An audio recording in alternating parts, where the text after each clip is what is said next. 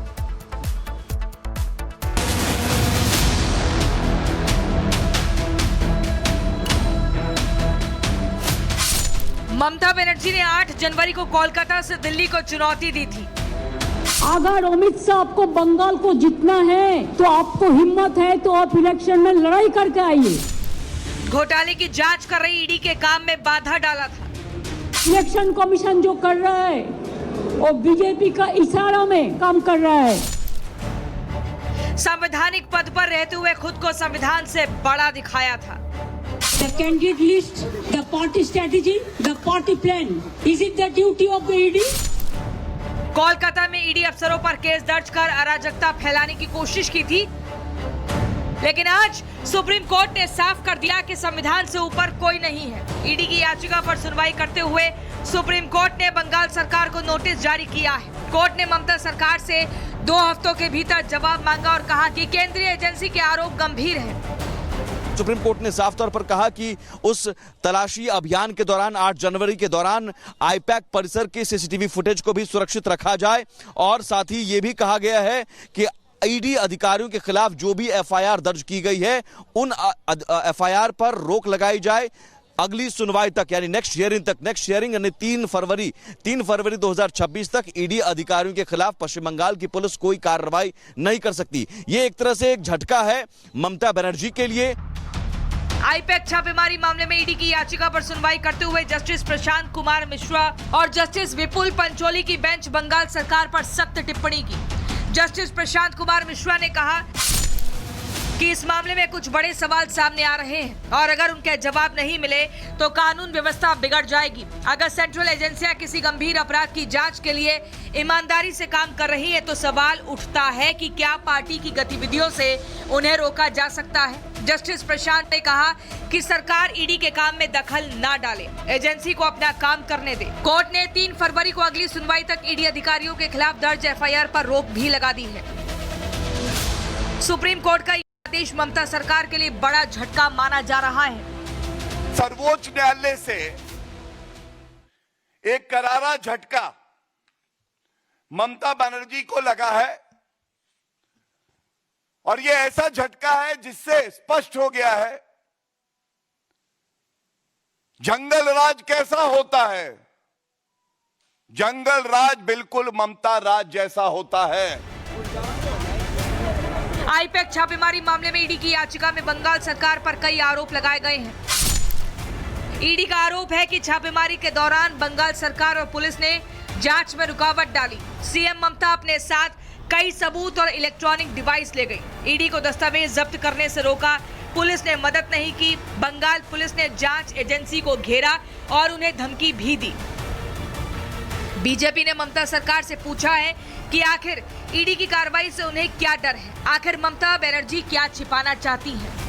File पकड़कर ममता बनर्जी खड़ी हैं। ये पूरा देश और पश्चिम बंगाल की जनता आज कह रही है तुम इतना जो छुपा रही हो ममता बनर्जी, तुम इतना जो छुपा रही हो, क्या डर है जिसे दबा रही हो?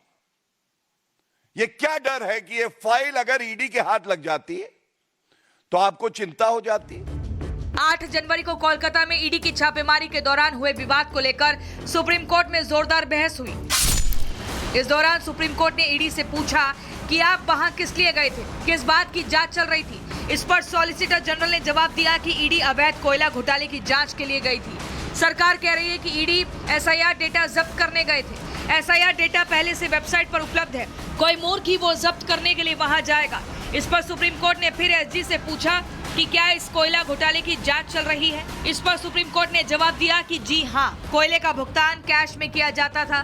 समन का कोई जवाब नहीं मिला। एक हवाला चैनल की पहचान की गई। लगभग 20 करोड़ कैश आईपैक को ट्रांसफर हुए। इसीलिए 8 जनवरी को कंपनी ने 10 ठिकानों में तलाशी ली गई, जिसके बाद विपक्ष की तरफ से कपिल सिब्बल ने कहा कि कोयला घोटाले में आखिरी बयान फरवरी 2024 में दर्ज किया गया था। तब से ईडी क्या कर रही थी? चुनावों के समय अचानक कार्रवाई क्यों? पश्चिम बंगाल में चुनाव का जिम्मा आईपैक के पास है। पार्टी ने 2021 में आईपैक के साथ एक कॉन्ट्रैक्ट किया था। उसके पास पार्टी की कई जानकारियां हैं। ईडी को सब पता है। चुनाव के बीच में वहां जाने की क्या जरूरत थी? ईडी का जो रिट पिटीशन फाइल किया और उन लोग का ऑफिसर का रिट पिटीशन फाइल किया, उसमें नोटिस हुआ है 2 वीक्स का अंदर एफिडेविट देने के लिए बोला है। 3 February matter will come for hearing. इसका हियरिंग में आएंगे और स्टे किया है वो जो क्रिमिनल केस जो इनिशिएट किया है वेस्ट बंगाल कलकत्ता पुलिस ने, उसको स्टे किया है। दरअसल ईडी जिस मामले में छापेमारी करने गई थी वो कोयला घोटाले से जुड़ा है।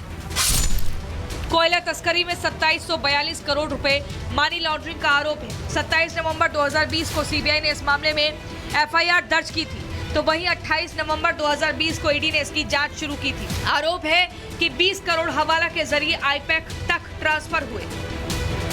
इसी को लेकर 5 साल बाद ईडी ने आईपैक के दफ्तर पर छापेमारी की थी। दोनों एजेंसी की तरफ से एक के खिलाफ एक चले जाते हैं सुप्रीम कोर्ट में, जहां ये संघीय ढांचा की 2 हिस्सा होते हैं। उसमें दरार पैदा हो चुके हैं, उसमें अविश्वास की वातावरण पैदा हो चुकी है। संघीय ढांचा के लिए अच्छा नहीं है।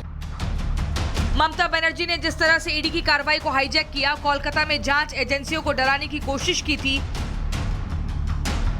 सुप्रीम कोर्ट ने उस रफ्तार से बंगाल सरकार को झटका दिया है। सुप्रीम कोर्ट ने साफ कर दिया है कि जांच एजेंसियों के काम में बाधा डालना सही नहीं है।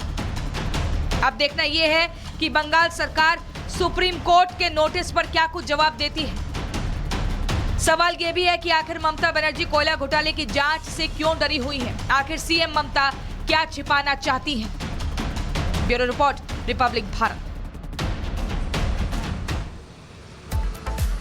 और अगली खबर के लिए हम सीधा मुंबई चलते हैं। मुंबई में हमारे सहयोगी अमृत मौजूद हैं। अमृत, ओवर टू यू। महाराष्ट्र में नगर निकाय चुनाव संपन्न हो चुका है। इस चुनाव में विकास और स्थानीय मुद्दे हावी रहे। सियासी बयानबाजी भी हुई, आरोप प्रत्यारोप का दौर भी चला, लेकिन अब फैसले का इंतजार है। कल चुनाव के नतीजे घोषित किए जाएंगे, लेकिन सबकी निगाहें बीएमसी चुनाव की ओर टिकी हुई हैं, क्योंकि इस चुनाव में मेयर कौन चुना जाएगा, इस पर सबकी निगाहें टिकी है। और इस चुनाव में सबसे बड़ा मुद्दा यही रहा। एक खास रिपोर्ट आपको दिखाते हैं।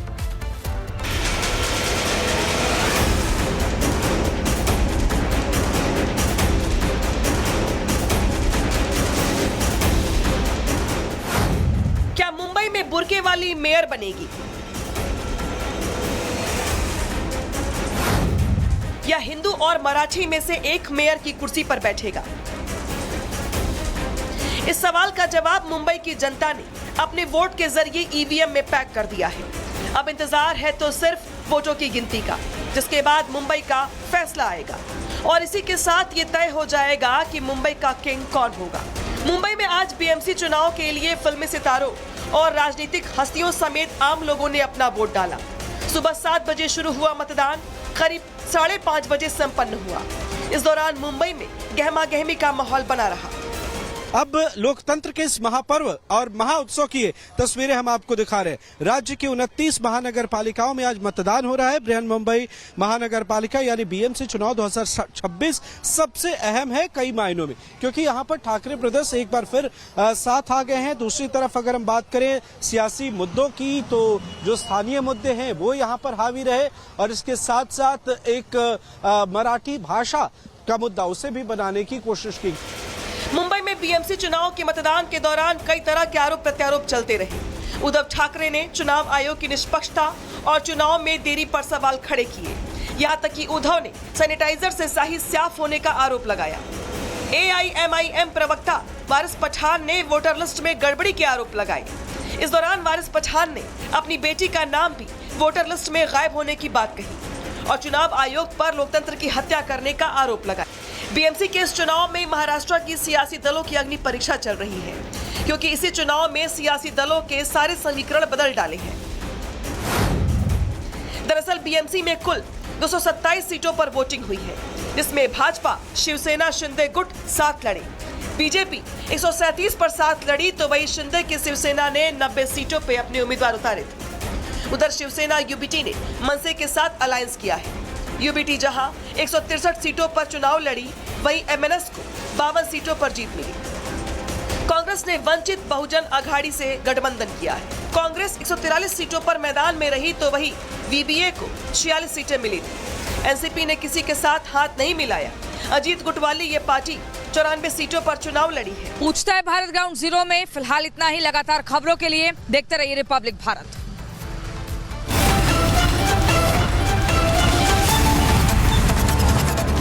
अब आया असली स्वाद। अब आया स्वाद। जब स्वाद के पड़े हो लाले, तो MDH का चंकी चाट मसाला डालें। MDH का चंकी चाट मसाला। MDH